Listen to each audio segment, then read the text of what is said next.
Olá, pessoal, tudo bem com vocês? Vamos começar a aula de nefrologia de hoje. Deixa eu projetar aqui para vocês os slides.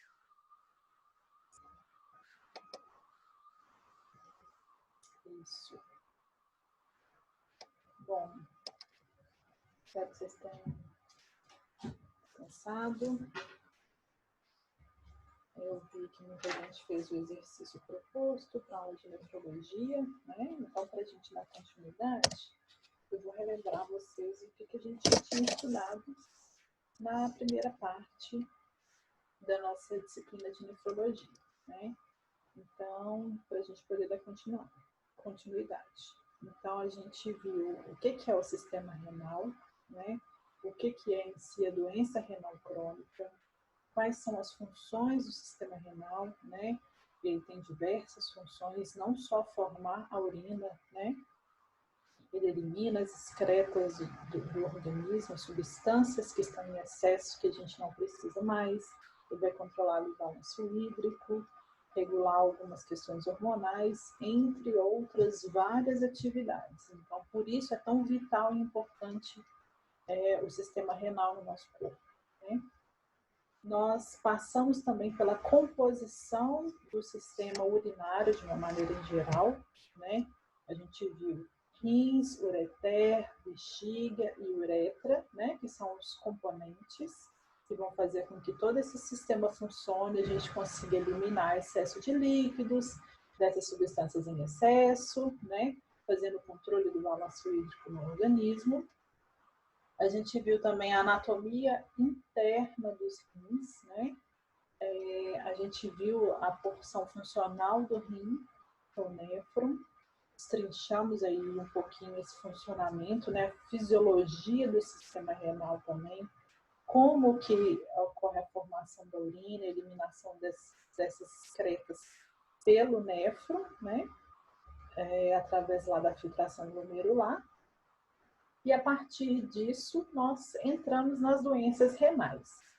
A gente viu que existe a insuficiência renal aguda, que é aquela que vai ocorrer rapidamente, né, de forma aguda, como o próprio nome já diz, e a crônica, aquela que ocorre lentamente, um processo mais lento e demorado e progressivo também. Dentro da insuficiência renal aguda e crônica, nós estudamos sintomatologia, diagnóstico, prevenção e tratamento de cada uma deles, né, desses grupos. Insuficiência renal aguda e crônica. A gente viu também quais são as diretrizes clínicas que vão nortear o trabalho dos profissionais, principalmente da equipe multiprofissional, com relação ao tratamento conservador dos pacientes que têm doença renal crônica. A gente entendeu um pouquinho quais são os estágios da doença renal crônica, são 5, né? Começando do primeiro até o quinto. O quinto estágio é o estágio mais avançado da doença, sendo ele o estágio no qual o paciente vai precisar fazer o uso de alguma terapia renal substitutiva, que é o tema da aula de hoje. A gente viu também na última aula, antes do recesso, um pouquinho sobre algumas principais doenças que vão acometer o sistema renal, né? Nós estudamos glomerulonefrite, síndrome nefrótica e nefroesclerose. Existem diversas doenças que acometem o sistema renal, os rins, de uma maneira geral. Algumas genéticas, outras não. Então, assim, o intuito da disciplina não é passar por todas essas, até também porque seria quase que impossível a gente discutir todas as doenças, mas que vocês tenham uma visão geral das doenças renais, né? Entendam principalmente essa diferença entre a doença renal crônica e a doença renal aguda. E a partir de agora a gente vai começar a entrar nas terapias, né? A gente sabe que a doença renal não tem cura. A doença renal crônica não tem cura. A gente consegue estabilizar a doença, evitar que ela progrida de forma mais rápida, né? Mas uma vez que essa doença chega ao estágio final, que é o estágio 5, o paciente precisa do auxílio de alguma terapia externa para que ele possa se manter vivo. Porque os rins são órgãos vitais ao nosso corpo. Então, a gente precisa que eles funcionem. Caso eles não funcionem, a gente precisa de uma terapia externa para poder manter o nosso organismo funcionando. Então, assim, a gente viu muitas coisas, né? Até anotei aqui para relembrar tudo que nós estudamos no semestre passado, antes do recesso, né? E tudo isso que a gente viu vai ser muito importante para que vocês possam entender a partir de agora quais são os mecanismos de tratamento para aqueles pacientes que chegaram ao ponto de ter a perda da função renal tão avançada que eles precisam de alguma terapia externa, né? O que a gente chama de terapia renal substitutiva. Então, vamos dar sequência a essa aula de hoje.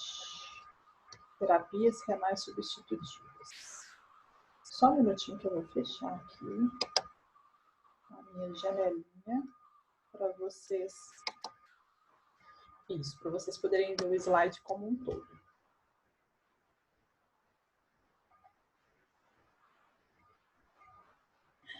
Então, para iniciar, vamos entender o que é terapia renal substitutiva. A gente já viu, né, que os rins eles vão eliminar do nosso sangue as impurezas, escórias, né, ou seja, as substâncias que vão estar em excesso do nosso corpo.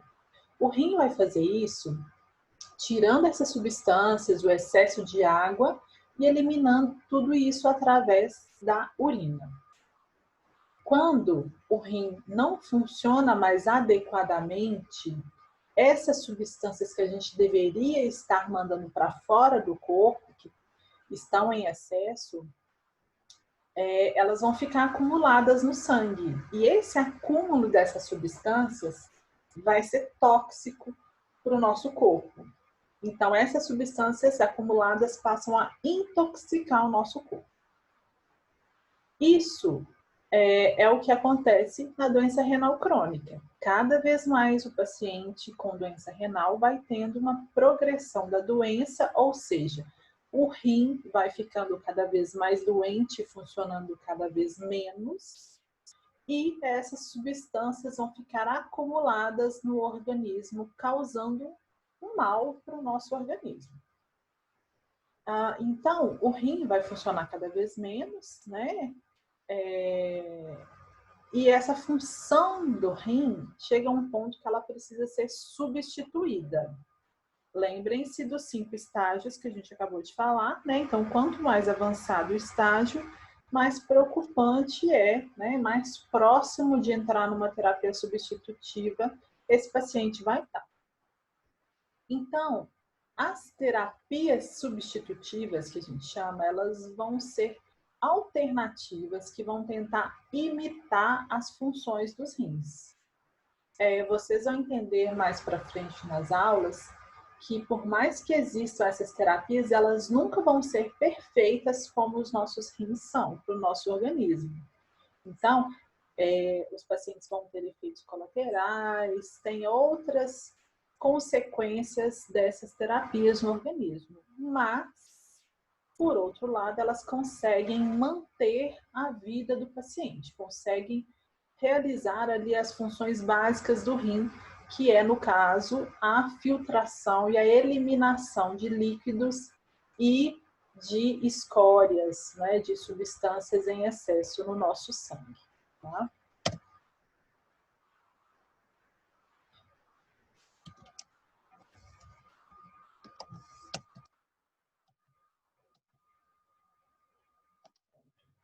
Então, quais são essas terapias substitutivas, né?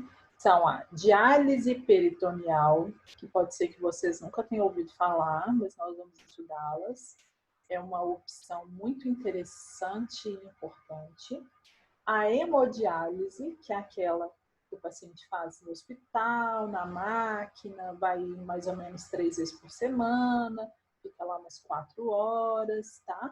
Essa é a mais comum, que todo mundo conhece. Ou o transplante, né? Transplante é cura do paciente? Não. Transplante também é uma alternativa para tratar, né? Mas não quer dizer que o paciente recebeu um transplante, ele está 100%. Não, ele precisa continuar o resto da vida tomando medicações para conseguir manter o órgão transplantado. Isso exige dos pacientes muitos cuidados também, para que ele não tenha rejeição daquele órgão. Então, isso a gente vai ver mais para frente, tá? Só deixando bem claro que o transplante não é a resolução total dos problemas, né? A escolha entre uma opção ou outra de tratamento, né, de terapia, entre a diálise peritoneal, hemodiálise ou transplante, depende muito da avaliação do perfil do paciente, em qual estágio da doença ele está, como esse paciente está clinicamente falando, né? Então, existe toda uma avaliação complexa em cima do estado do paciente para poder definir qual será a melhor terapia para ele, tá? A diálise, diálise é um termo geral, tá? Quando eu falar diálise, eu posso estar me referindo a hemodiálise ou a diálise peritoneal, tá? A diálise é em si o ato de retirar do sangue as substâncias que estão em excesso, tá? E que vão ser tóxicas para o nosso corpo. Então, essas duas modalidades vão fazer a mesma coisa, só que de maneiras diferentes, tá? Então, quando eu disser diálise, eu posso estar me falando sobre a hemodiálise ou diálise peritoneal. Se eu quiser explicar melhor sobre a hemodiálise, eu vou explicar o processo de hemodiálise. E de diálise peritoneal, o processo de diálise peritoneal. Não precisam ficar confusos e preocupados com essas nomenclaturas, que ao longo das aulas vocês vão compreender melhor como que funciona esses dois processos, tá? Esses dois tipos de diálise.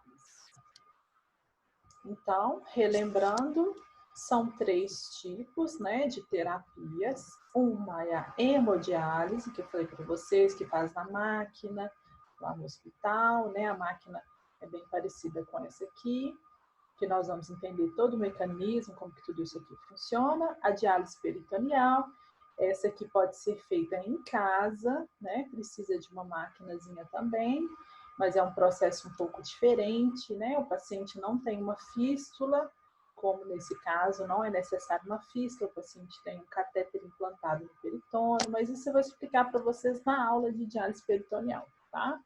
E também transplante, que a gente vai abordar lá na frente, quando a gente estiver falando de transplante. Só que antes, para a gente conseguir entender como que a diálise, de uma maneira geral, né? Como que a hemodiálise e a diálise peritoneal vão conseguir tirar as sujeiras, as escórias do sangue desses pacientes que não têm rim funcionando, como que isso ocorre, a gente precisa voltar um pouquinho lá atrás para entender quais são os princípios fisiológicos da diálise, tá?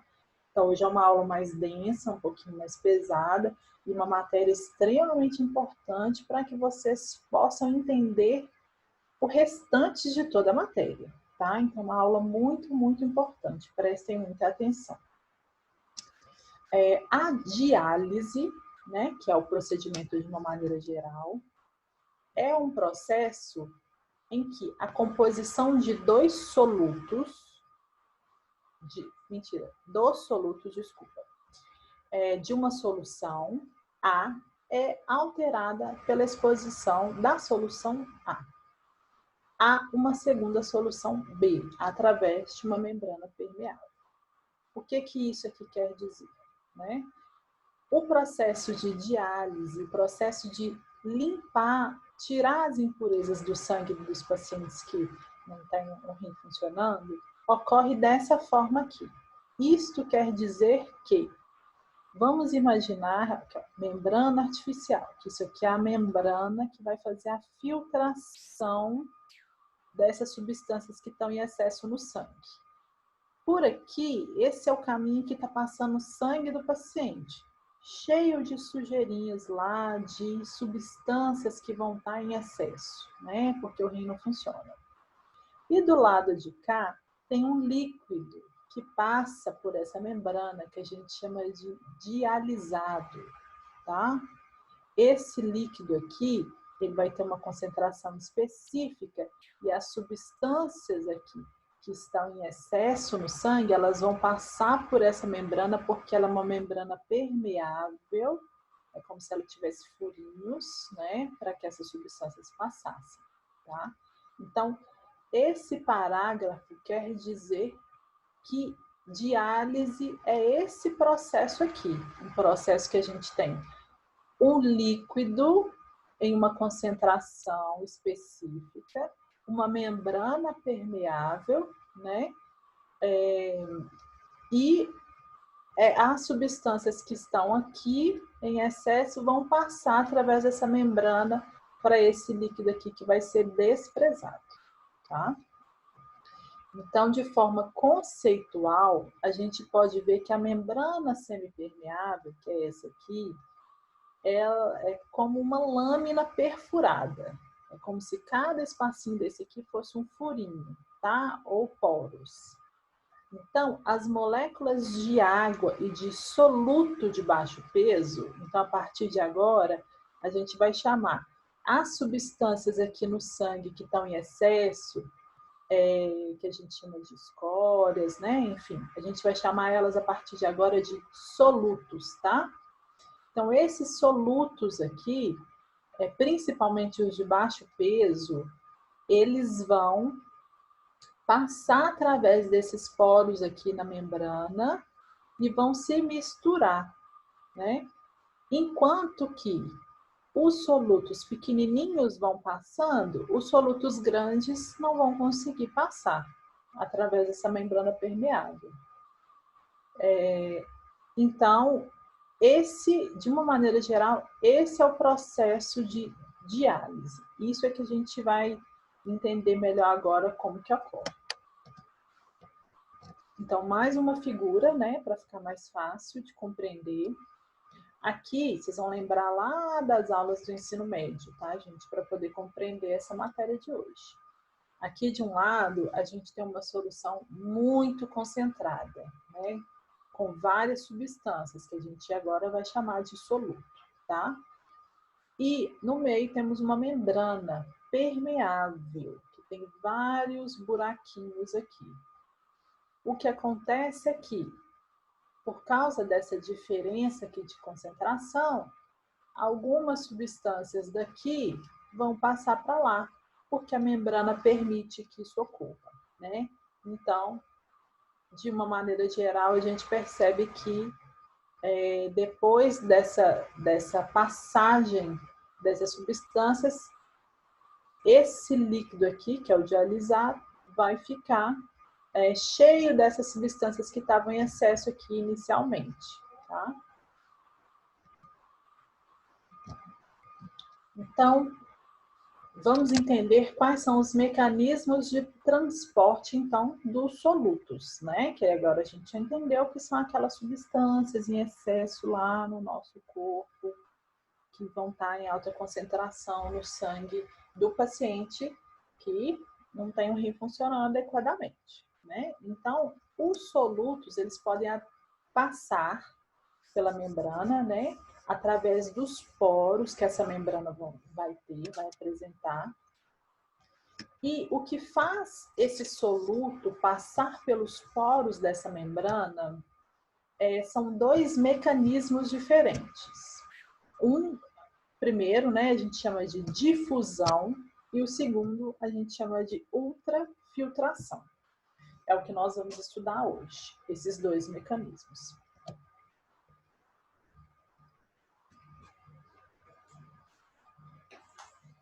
Então, vamos ver.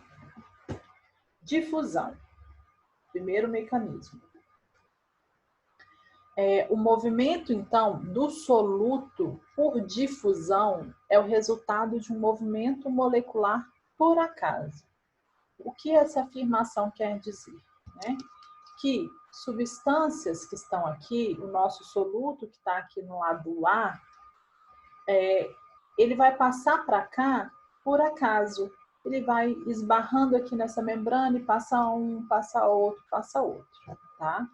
Aqui eu coloquei para vocês uma explicação, né? Que nesse exemplo aqui ao lado, como a molécula do soluto A move-se em todos os sentidos, essa moléculazinha aqui pequena, tá? Ela move-se em todos os sentidos, ela poderá de tempos em tempos colidir com a membrana. Ai, minha seta sumiu, achei. Então, essa moléculazinha pequenininha, ela vai ficar aqui mexendo, para lá, para cá, até um ponto que ela passa para cá, né? Veio para o outro lado. A outra também é uma moléculazinha que vai ficar mexendo mais rápido, porque ela é uma moléculazinha menor, e passa aqui de novo pelo buraquinho e vem para cá, tá? Então, é isso que quer dizer essa afirmativa aqui ao lado, né? Então, à medida que ela fica mexendo, se movimentando aqui nesse espaço, ela vai encostando, batendo aqui na membrana, e quando ela encontra um poro na membrana que tem uma dimensão suficiente para ela passar, ela atravessa do lado A para o lado B. Do mesmo jeito, da mesma forma que substâncias que estão aqui no lado B, por exemplo, essa aqui branquinha pequenininha, ela também vai ficar aqui se movimentando, né?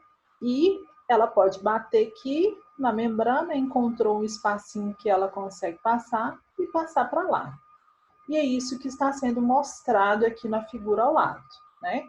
Essas substâncias aqui ficaram se movendo, algumas foram para lá, essas também ficaram se movendo, algumas foram para o outro lado. Então, isso aqui é o primeiro processo. Cadê minha seta? Isso. Isso aqui é o primeiro processo para a gente conseguir entender a difusão, tá? Então, isso pode acontecer tanto do lado A para o lado B, tanto do lado B para o lado A. Só que, antes de eu passar para o próximo slide, a gente precisa entender um pouco mais como que isso aqui acontece. Por quê? Vocês podem perceber que, nessa primeira figura, no lado A, nós temos bolinhas pretas pequenas e bolas grandes pretinhas. E aqui nós temos bolinhas pequenas branquinhas e quadradinhos grandes branquinhos. Quando a gente olha para a figura B, as bolinhas pretinhas estão dos dois lados, porque elas são pequenas e elas passaram pelos buraquinhos na membrana.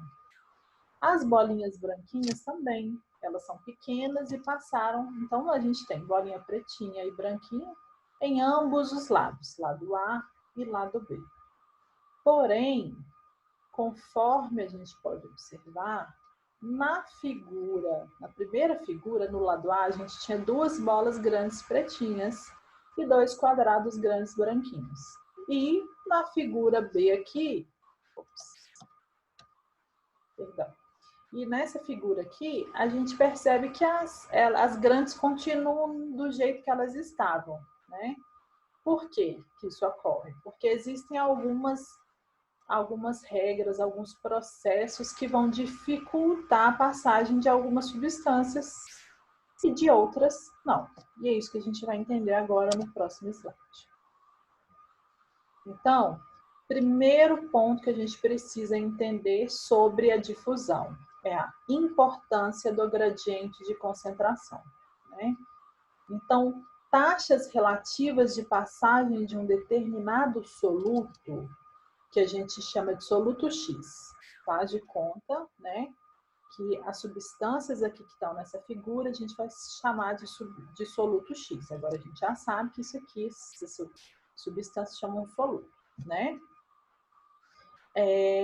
E aqui nós temos a solução A, no meio a membrana, e a solução B, tá? Aqui os escritos estão em inglês, gente, mas só porque a figura é muito boa. Vocês relevem aqui os escritos, tá? Era só para eu conseguir explicar para vocês com figura, né? Essas aulas, essas videoaulas é sempre mais difícil explicar. Então, relevem os escritos em inglês, tá? Então, soluto, substância A, né? Solução A, solução B, membrana, e o que está aqui, né? A substância vai ser chamada de soluto X, tá? Então, a taxa de passagem desse soluto de um lado para o outro depende da frequência de colisões entre as moléculas do soluto X em ambos os lados das membranas. Então, o que isso quer dizer? Quanto mais colisões esse soluto X fizer do lado A e do lado B, maior será a taxa de passagem de um lado para o outro.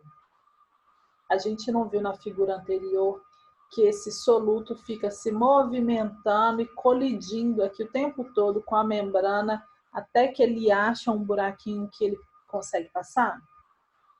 Então, é isso que essa afirmação quer dizer. Então, enfim, a taxa líquida de transferência de um determinado soluto da solução A para a solução B será máxima quando o gradiente de concentração entre as soluções para aquele soluto em particular também for máximo. Então, outra questão importante, né? Além das colisões, quanto mais colisões eles fizerem, maior será a chance de passar de um lado para o outro. Quanto maior for o gradiente, que a concentração de soluções,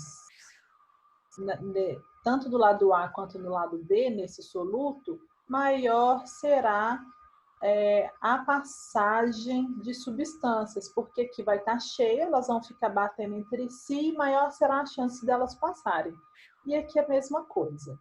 Cheio, né, uma concentração alta de soluto, também elas vão ficar colidindo aqui e podem passar de um lado para o outro. Tá? Então, esse é o primeiro ponto importante para a gente entender como que ocorre essa passagem dessas substâncias entre essas concentrações diferentes. Segundo ponto importante é o peso molecular. Quanto maior o peso molecular do soluto, menor é a velocidade de transporte através da membrana semipermeável, tá? Então, gente, vamos pensar em um exemplo prático. Quanto maior for, por exemplo, uma pessoa que é muito grande e muito pesada, essa pessoa vai conseguir correr muito rápido? Não. Agora, uma pessoa menor e bem magrinha, que tem um peso bem menor, ela vai conseguir correr mais rápido. Então, de uma maneira geral e bem simbólica, é isso que quer dizer, tá? Então, a gente vai ver aqui do lado, até coloquei uma explicação aqui para ficar mais fácil para vocês. As razões que envolvem essa afirmação aqui, né, da importância do peso molecular, se relacionam a velocidade e tamanho, né? Então, a velocidade de uma molécula em uma solução relaciona-se inversamente ao peso molecular. Moléculas pequenas movem-se em alta velocidade. E, por isso, elas vão colidir mais com a membrana. Então, a sua taxa de transporte difuso através da membrana é maior. E com relação ao tamanho, o peso molecular de um soluto se relaciona intensamente com o seu tamanho. A membrana inibe parcial ou completamente a passagem de um soluto, à medida que seu tamanho molecular se aproxima e excede o tamanho do poro da membrana. Então, aqui está a explicação do que eu acabei de dizer de forma bem simples para vocês, né? Aquelas moléculas que são bem pequenininhas, elas, o que tem na afirmativa aqui? Velocidade da molécula de uma solução relaciona-se inversamente ao peso. O que isso quer dizer? Que moléculas pequenas vão se mover rápido. Moléculas grandes vão se mover devagar, inversamente proporcionais. Tá? Lembrem-se disso na física. Eles estudaram física no ensino médio. E com relação ao tamanho também. A membrana, ela vai inibir parcial ou completamente a passagem de moléculas que são grandes. O que isso quer dizer? Moléculas pequenininhas vão ter muita facilidade de passar. Moléculas grandes, não. Porque elas não vão conseguir ou vão ter extrema dificuldade de passar nos buraquinhos da membrana, tá? Então, resumindo, a importância aí do peso molecular. Quanto menor o peso, mais rápida a molécula se move, mais colisões ela vai fazer até que ela consegue passar para o outro lado. Então, quanto menor for o peso molecular das moléculas, maior vai ser essa taxa de difusão, ou seja, de transferência de um lado para o outro dessas moléculas. Já as moléculas grandes terão um tamanho grande, um peso grande, elas vão se mover de forma bem lenta e, por isso, vão ter dificuldade de ultrapassar aqui a membrana. Sem contar que, por elas serem grandes, elas vão ter dificuldade de passar nos buraquinhos, nos poros da membrana, porque às vezes os poros vão ser menores do que elas, tá? Então, de forma bem resumida, esse é o processo. Lembrando que sempre na figurinha, vocês vão perceber que um lado corresponde à corrente sanguínea, que é o lado onde tem alta concentração de soluto, né? Que são toxinas metabólicas, né? Como ureia, proteínas, né? Entre outras, tá? Células, né? Sanguíneas. E do outro lado é o fluido de diálise, que é o dialisato, que a gente chama, tá? Então, esse fluido de... Cadê minha seta? Esse fluido de diálise vai ter lá moléculas de água, eletrólitos, né? E no meio a gente sempre tem a membrana. Então, esse é o processo que ocorre para que consiga-se, através da diálise, realizar a retirada do soluto, das substâncias em excesso, das toxinas, do sangue do paciente, para o outro lado da membrana, para esse fluido de diálise que é desprezado.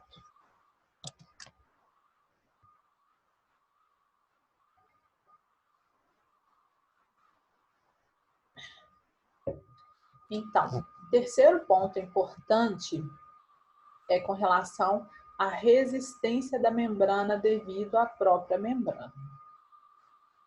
Essa membrana aqui, nos desenhos que eu venho colocando para vocês, fica um pouco difícil a gente entender na prática como é que é essa membrana, né? Todos os desenhos têm solução A, solução B, membrana. Solução A, solução B, membrana. Solução A, solução B, membrana. Lembrando que a solução A aqui, no caso, é a corrente sanguínea, é o sangue do paciente. Solução B é o fluido de diálise, que é o dialisato, né?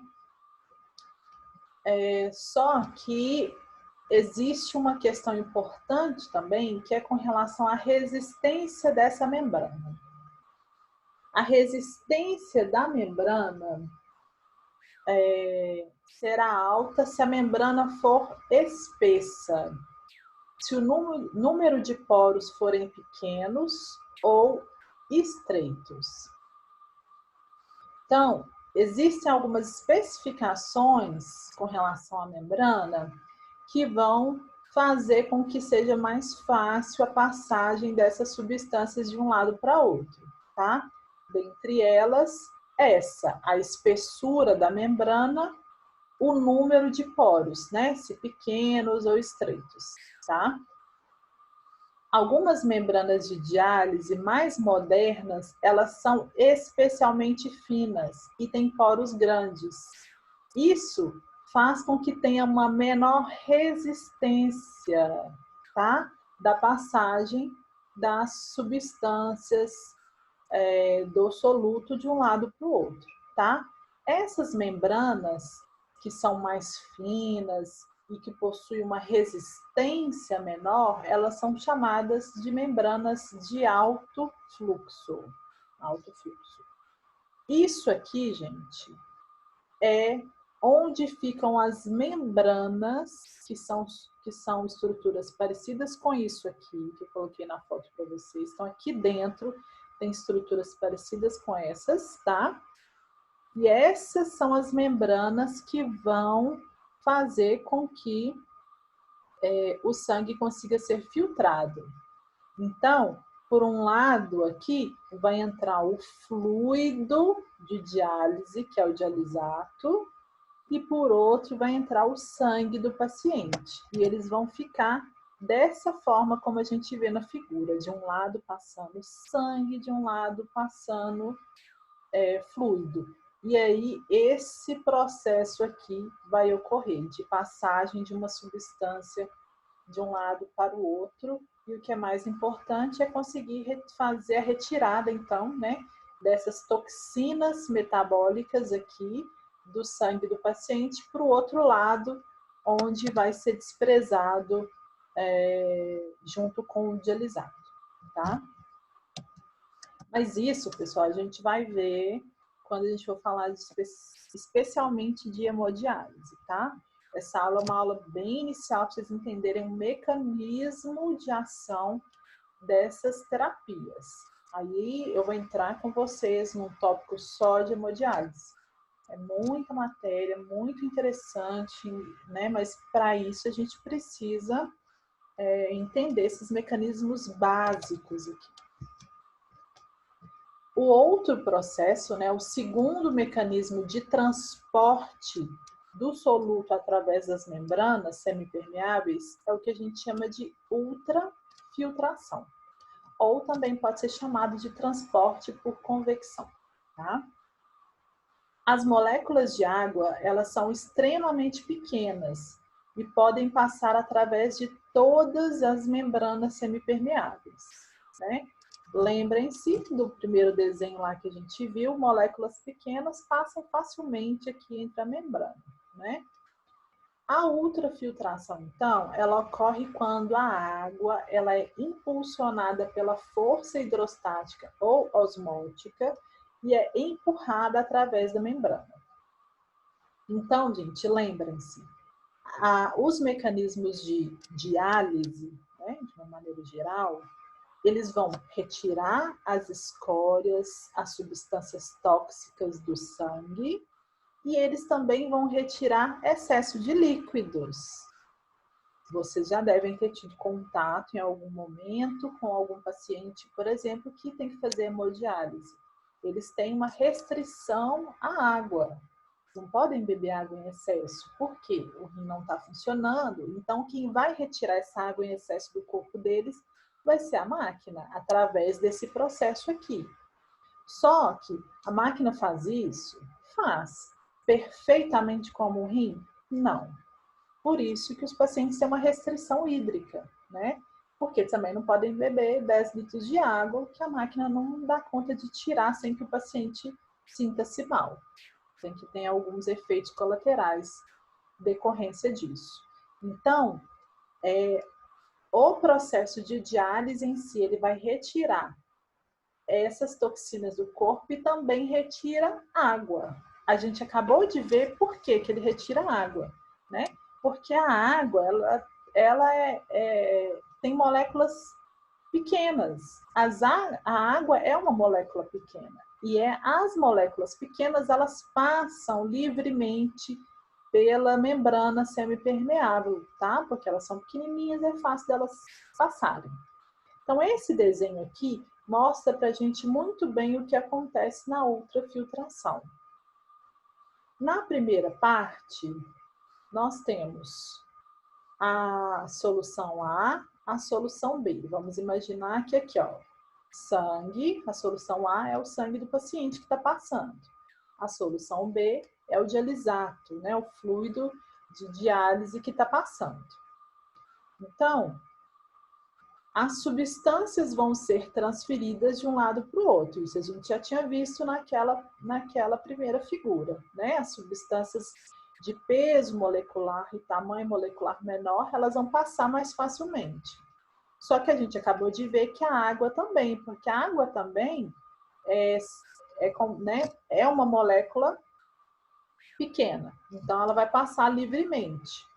Então, a água que estava aqui em excesso, nesse meio mais concentrado aqui e cheio de toxinas, ela vai passar livremente para o outro lado.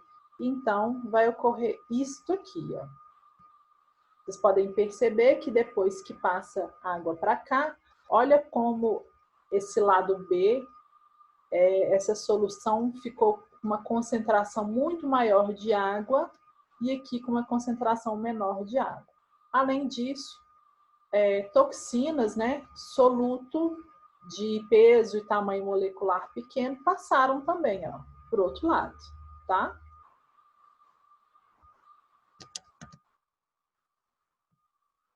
Dando continuidade. Aqueles solutos que podem passar facilmente através dos poros da membrana, eles vão ser levados juntos com a água, né? Então, esse processo que a gente acabou de ver aqui, de passagem de água do lado A para o lado B, junto com essas toxinas, esse soluto, quando esse líquido, ele passa, essa água passa, né, levando o soluto, esse processo a gente chama de arrasto pelo solvente. Não precisem se prender a nomes, né, nem decorar os nomes. Eu quero que vocês entendam o processo, né, o mecanismo, a ideia.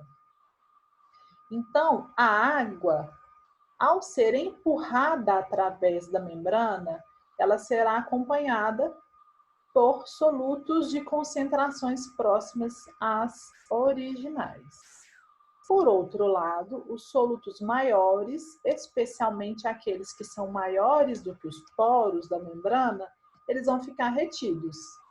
Para esses solutos grandes, a membrana atuará como uma peneira. Em resumo do que a gente já tinha visto, né? Então, a gente já viu que os solutos grandes, que as moléculas grandes e de peso molecular grande, elas vão se movimentar lentamente. E como elas são grandes também, elas não vão conseguir ultrapassar aqui a barreira da membrana.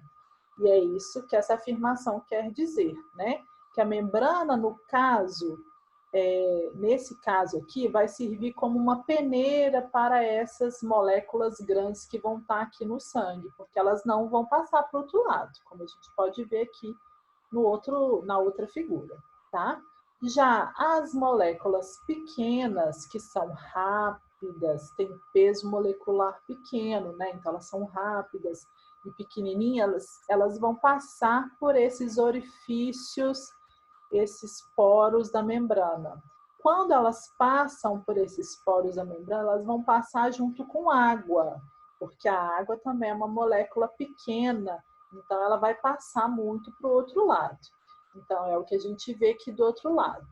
Passou água, a água levou junto moléculas pequenas de peso molecular pequeno, né? E esse processo onde a água passa bastante água para o outro lado, levando os solutos, esse processo é o que a gente chama de arrasto pelo solvente, tá? E, no final das contas, aqui, o lado B, que é o lado onde tem o fluido de diálise, o dialisato, vai ficar com uma maior quantidade de solvente, né, de água.